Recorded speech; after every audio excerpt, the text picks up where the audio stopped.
Muy buenos días, mi nombre es Carlos Esquivel, soy el alumno del curso de Economía, mi docente es el profesor Rafael Celis Montesinos y estudio en la sección I28B UPC. En esta oportunidad vamos a hablar con respecto a lo que es el ciclo económico, las fases del ciclo económico, los tipos de indicadores y también vamos a ver con respecto a lo que es el tema del desempleo. El desempleo friccional, el desempleo estructural, prácticamente los tipos de desempleo que existen en el país. A continuación pasaré detalladamente a resolver y a explicar cada caso. El ciclo económico. El concepto de ciclo económico es un conjunto de fenómenos económicos que se da en una época o periodo determinado. Se divide también en cuatro fases según en qué momento ascendente o descendente se encuentre la economía. En otras definiciones, podemos indicar que es un periodo temporal alterno en el que el PBI real, Producto Bruto Interno, cambia, reflejando el crecimiento y la contracción de la economía, lo que es percibido por los indicadores macroeconómicos. La contracción genera una crisis económica que afecta en forma negativa a la economía de cualquier país, haciendo necesarias las opciones de medidas de estabilización por parte del gobierno. Como podemos visualizar en esta diapositiva, tenemos las fases del ciclo económico. El ciclo económico se puede analizar en función a sus cuatro fases. La primera es auge, pico o cime. Toda la actividad económica se encuentra en un periodo de prosperidad y apogeo. El auge representa todo lo contrario de la depresión, donde hay decadencia. El auge también puede durar de forma variable, ya sea que dure muchos años como solo unos cuantos meses, según las condiciones económicas. Al estancarse la producción, viene de nuevo la crisis y comienza un nuevo ciclo económico. La otra fase es recesión. ¿Qué es la recesión? Es la fase descendiente del ciclo. En esta fase disminuye la inversión, el consumo, la producción y el empleo, generando preocupación por los agentes económicos. El gobierno adopta medidas de recuperación económica al instante. La otra fase es depresión. ¿Qué es la depresión? Es la fase más difícil del ciclo económico. Constituye la verdadera caída de la economía. En esta fase se van formando los elementos que permitan pasar a la otra fase. Estas fases se dan por el movimiento capitalista y no dependen de la voluntad del hombre. Y la última fase es recuperación o ascenso de la producción. Consiste en, se caracteriza por la reanimación de las actividades económicas, aumenta el empleo, la producción, la inversión y las ventas. Las variables económicas tienen un movimiento ascendente que se refleja en la actividad económica en general, teniéndose así el pleno empleo. Ahora veremos y explicaremos detalladamente los tipos de indicadores que existen. En la imagen podemos apreciar que son tres: adelantados, coincidentes y rezagados. Explicaremos cada uno. Los indicadores adelantados miden el nivel de confianza en los agentes económicos. Por ello, el INEI pone en marcha periódicamente las encuestas de opinión. Es importante hacer seguimientos a estos indicadores porque anticipan los futuros cambios de la economía. En otras palabras, son variables que modifican antes que el PBI real. Por ejemplo, nuevos permisos de construcción, nuevos pedidos de bienes de consumo, creación de empresas, crédito a los negocios y al consumo, los montos negociados, la emisión de nuevas acciones y los precios de las acciones comunes en la bolsa de valores. Ahora pasaremos a explicar con respecto a lo que es el tipo de indicador coincidente. Son variables que cambian al mismo tiempo que el PBI real. Son indicadores que proporcionan información sobre el estado actual de la economía. Son ejemplos de indicadores coincidentes. Por ejemplo, el empleo, el ingreso personal, la producción industrial y las ventas. Por último, veremos el tipo de indicador que es rezagados. Son variables que cambian después del PBI real y ayudan a predecir la duración de las recesiones económicas. Por ejemplo, la duración del desempleo, préstamos sin pagar, cantidad de existencias en stock. Ahora veremos con respecto a lo que es el tema del desempleo. Veremos qué consiste. La medición del desempleo está a cargo del INEI y se calcula trimestralmente. Se refiere a que cada 3 meses se hace un tema de encuesta, utilizando como fuente de información la Encuesta Nacional de Hogares, el ENAO. La cobertura de este indicador abarca el área urbana de los 24 departamentos de la provincia constitucional del Callao, y el análisis no se incluye el desempleo rural, puesto que, según el INEI, su estudio requiere un tratamiento metodológico diferente. De acuerdo a las organizaciones internacionales de trabajo, la tasa del desempleo de Perú ha aumentado en los últimos 4 años. Durante este periodo se incrementó en 3,40 puntos porcentuales. Los motivos principales por los que la tasa de desempleo no disminuye y sigue aumentando son el subempleo y la informalidad, como lo vemos en la imagen, que son las causas. El subempleo es aquel individuo que labora en un puesto de trabajo no menor calificado al suyo. También es aquel caso en el cual acepta trabajar por menos horas de lo que corresponde a una jornada laboral completa, que lo formal en el Perú son 8 horas. El 40% del PEA del Perú está en una situación de subempleada. Por otro lado, la informalidad no afecta solo al desempleo, sino a toda la economía del país, pues según cifras del Ministerio de Trabajo y Promoción del Empleo, el 67% de los empleos son informales, y es un montón en nuestro país, que de todas maneras afecta. Ahora veremos las categorías de la población y la fuerza laboral. Tenemos una imagen que es una fuente del INEI, donde tenemos un diagrama en la cual en la parte superior tenemos lo que es la población total. Actualmente en el Perú somos alrededor de 30 millones de peruanos, que se dividen en dos grupos. Como podemos visualizar, tenemos dos, el PET y el no PET. El PET es el programa de economía de trabajo y el no PET es no programa de economía del trabajo. Nos dice que la PET, población en edad de trabajar, que abarca desde los 14 años de edad a más, y la no PET es población que no está en edad de trabajar, menores de 14 años de edad.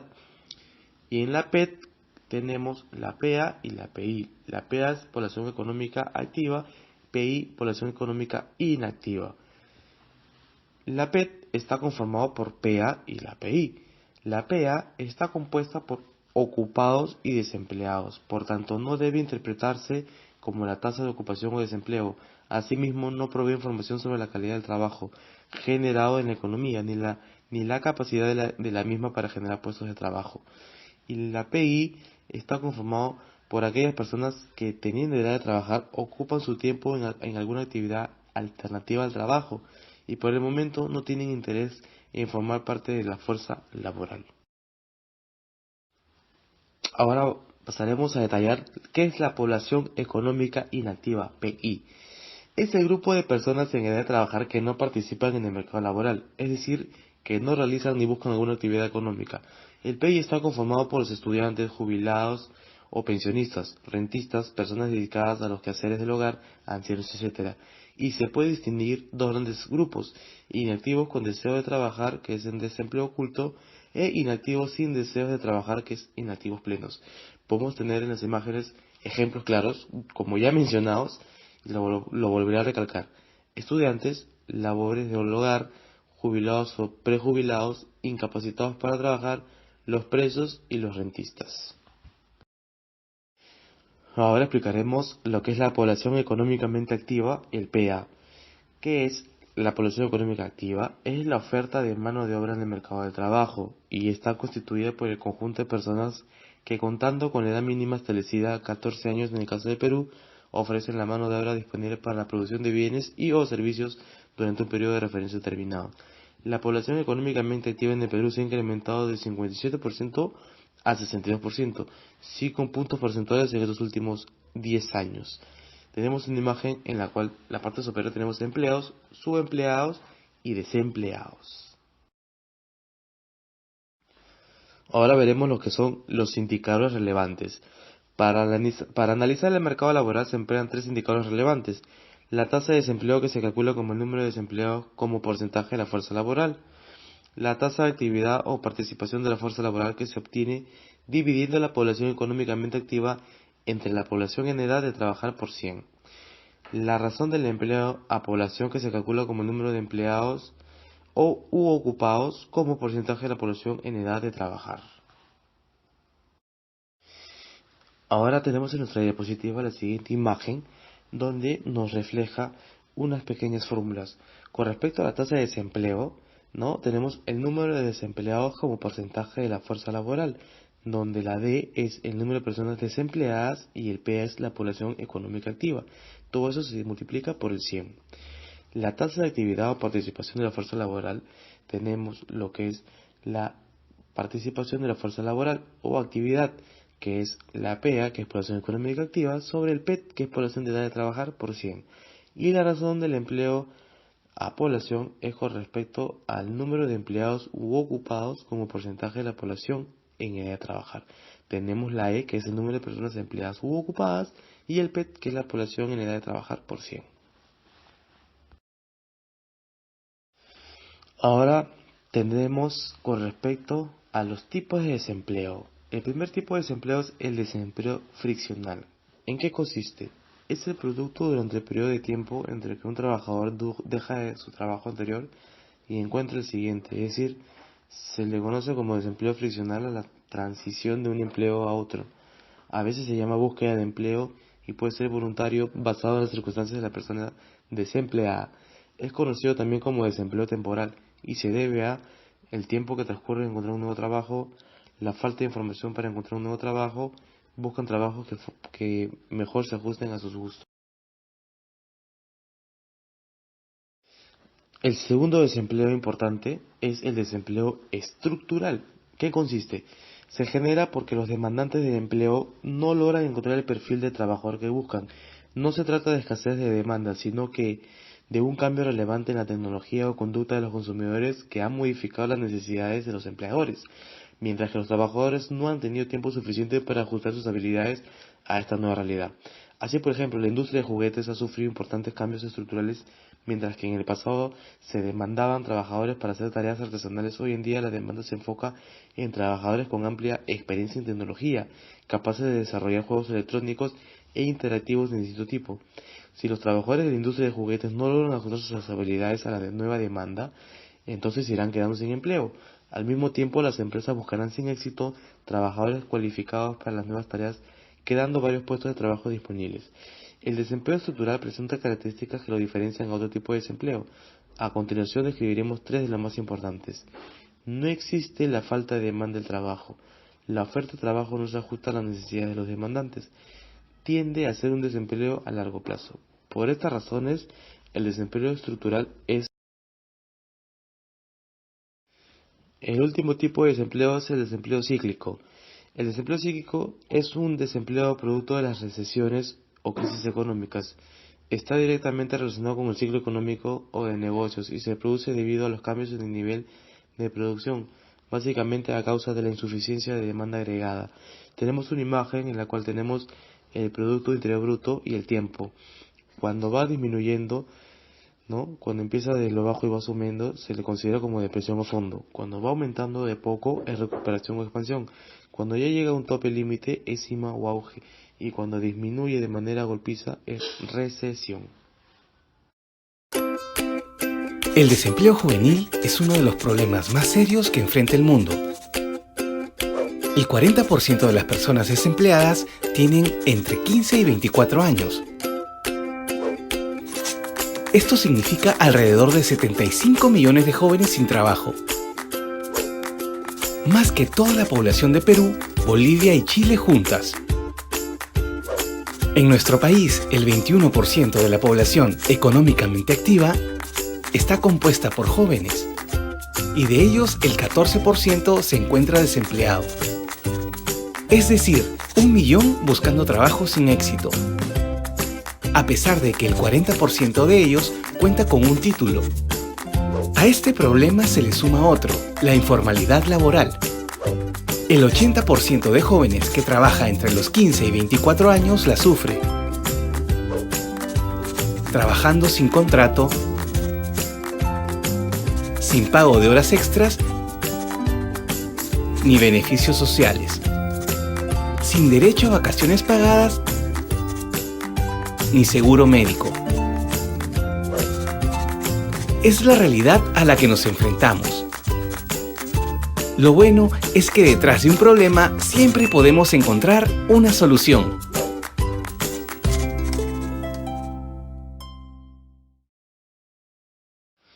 El subempleo e informalidad. Según el INEI, el subempleo es aquella población cuya ocupación es inadecuada respecto a determinadas normas como las de nivel de ingreso, aprovechamiento de las calificaciones productividad de la mano de obra y horas trabajadas. Nosotros conceptualizamos al subdesempleo como una variable socioeconómica que mide la capacidad de la economía para generar puestos de empleo dignos y también como la capacidad de la población de realizar actividades económicas que muchas veces no son registradas para las estadísticas ni los estudios, por lo que permiten sobrevivir en un mercado laboral que no tiene la capacidad de absorberlas de la manera más adecuada debido a muchos factores fundamentales económicos. Tenemos en nuestra imagen, ¿no? Podemos visualizar que por otro lado, una persona es subempleada si no cuenta en su empleo con las siguientes características básicas que debe contar un trabajador, sea este dependiente o, como en la mayor parte de nuestra economía, independiente. Ganar por su trabajo en un sueldo igual o superior al mínimo legal establecido a la fecha. Realizar una tarea en la cual fue capacitado, es decir, que sus capacidades no sean utilizadas. Que no labore más de las 8 horas establecidas por ley al día o 35 a la semana. Que cuente con beneficios sociales fundamentales como un seguro salud, contradiciendo la teoría del ocio, que no desea trabajar más cuando su salario es precario. Consideramos estas como las mínimas condiciones para poder medir y establecer si es que una persona es subempleada o no, y por lo tanto también analizar la capacidad de subutilizar de una economía su capacidad productiva. En la imagen podemos visualizar los dos subempleos, visible e invisible. Primero, desarrollaremos lo que es el subempleo visible. La tasa de subempleo visible es el porcentaje de las personas ocupadas en relación con la PEA, población económica activa, que trabajan un tiempo menor al de la duración normal de una jornada de trabajo. Los empleados trabajan menos tiempo involuntariamente. Esta situación implica un menor aporte en la producción de bienes y servicios y consecuentemente es un menor nivel de obtención de ingresos por el trabajo realizado. Estos tres criterios deben presentarse simultáneamente para caracterizar a una persona en situación de subempleo visible. Trabajar menos de la duración de una jornada laboral de trabajo, que es mínimo 35 horas, estar en una situación con carácter involuntaria, o buscar un trabajo adicional o estar disponibles para trabajar más horas. Con respecto al subempleo invisible, dice, la tasa de subempleo invisible es el porcentaje de ocupados respecto a la PEA, que es población económica activa, que ganan por debajo de una norma, la cual está definida por el costo de una canasta alimentaria mínima y el número promedio de ocupados por hogar. Evidencia una situación precaria de trabajadores con ingresos bajos y comprende a aquellos ocupados que trabajan una jornada normal. Su ingreso, sumado al otro perceptor del hogar, no permite cubrir el costo de una canasta mínima. De acuerdo al INEI, en el Perú se define como subempleados invisibles al segmento de trabajadores que laboran igual o mayor número de horas a las consideradas como jornadas normales, que son 35 horas semanales, y perciben ingresos menores al ingreso mínimo referencial establecido como límite para considerar un empleo adecuado en términos de informalidad laboral, una realidad nacional que afecta incluso a los trabajadores de empresas formales, hechos que van más allá de encerrar empleados o de hacerlos trabajar más de 8 horas diarias. Incluso esta dura realidad va más allá de obligarlos a trabajar en lugares inapropiados o de no permitirles ni su refrigerio ni poder ir al baño. Informalidades que nos hacen recordar las estadísticas brindadas a inicio de año por la Superintendencia Nacional de Fiscalización Laboral, SUNAFIL. Cifras reveladoras que indican que la informalidad laboral en el Perú ha llegado al 70%. Pero, ¿qué es la informalidad laboral? Es la condición en que un trabajador no cuenta con todos sus derechos laborales por parte de la empresa. O también es cuando el trabajador no labora en condiciones óptimas de seguridad y salud. Las regiones con mayores denuncias y que incluso tienen a menores de edad dentro de la informalidad laboral son Loreto, Huancavelica, Apurímac, Huánuco, Cajamarca y Cusco. Tengamos en cuenta que para avanzar con las fiscalizaciones y la formalización debemos denunciar las irregularidades. Como última parte del desarrollo de nuestro trabajo tenemos la informalidad laboral. La informalidad laboral se entiende como el sector donde las unidades de producción atraen personal poco calificado y donde no se brinda beneficios laborales y no se tiene acceso a la seguridad social. Mide por tanto la calidad del empleo desde la demanda del trabajo. Por informalidad laboral entendemos en esta columna a los trabajadores dependientes del sector privado que operan Al margen de las diferentes leyes laborales en el Perú, el empleo dependiente está regulado por las diversas leyes laborales. Si un trabajador brinda un servicio, recibe una remuneración mensual o periódica y tiene relación de subordinación, automáticamente es un empleado dependiente y por lo tanto su empleador debe cumplir con la ley laboral correspondiente al sector o al tamaño de la firma. A mediados de la década pasada, esta informalidad laboral bordeaba el 80% y consiguió reducirse hasta un 70% en el año 2012. Los datos del año 2018 arrojan un 68% de los trabajadores informales. En otras palabras, la economía peruana ha seguido creciendo, aunque a tasas más bajas. En el 2018 fue un 24% más que en el año 2012. Sin embargo, la informalidad laboral se ha resistido a seguir bajando. Es más, en los últimos 5 años los trabajadores independientes han crecido más rápidos en tasa y volumen que los trabajadores dependientes, tanto formales como informales. Estos hechos deberían llamar la atención de las autoridades. Finalizando nuestro trabajo de desarrollo con respecto a lo que es el desempleo, las tasas de desempleo, los tipos de desempleo, las informalidades y todo ello, daremos por concluido los siguientes puntos. Primero, podemos afirmar que la economía no es tan difícil de comprender como suele parecer a simple vista. Es cuestión de entender sus etapas, su duración y sus componentes. Los círculos que atraviesa suelen ser similares, aunque más grandes o más pequeños. Cada institución, desde la familia hasta las compañías, las iglesias y los gobiernos, tienen su funcionamiento económico que corresponde a un sistema de general capitalista, bajo el que se rige forma en la que se interpreta y se ejerce su mercado.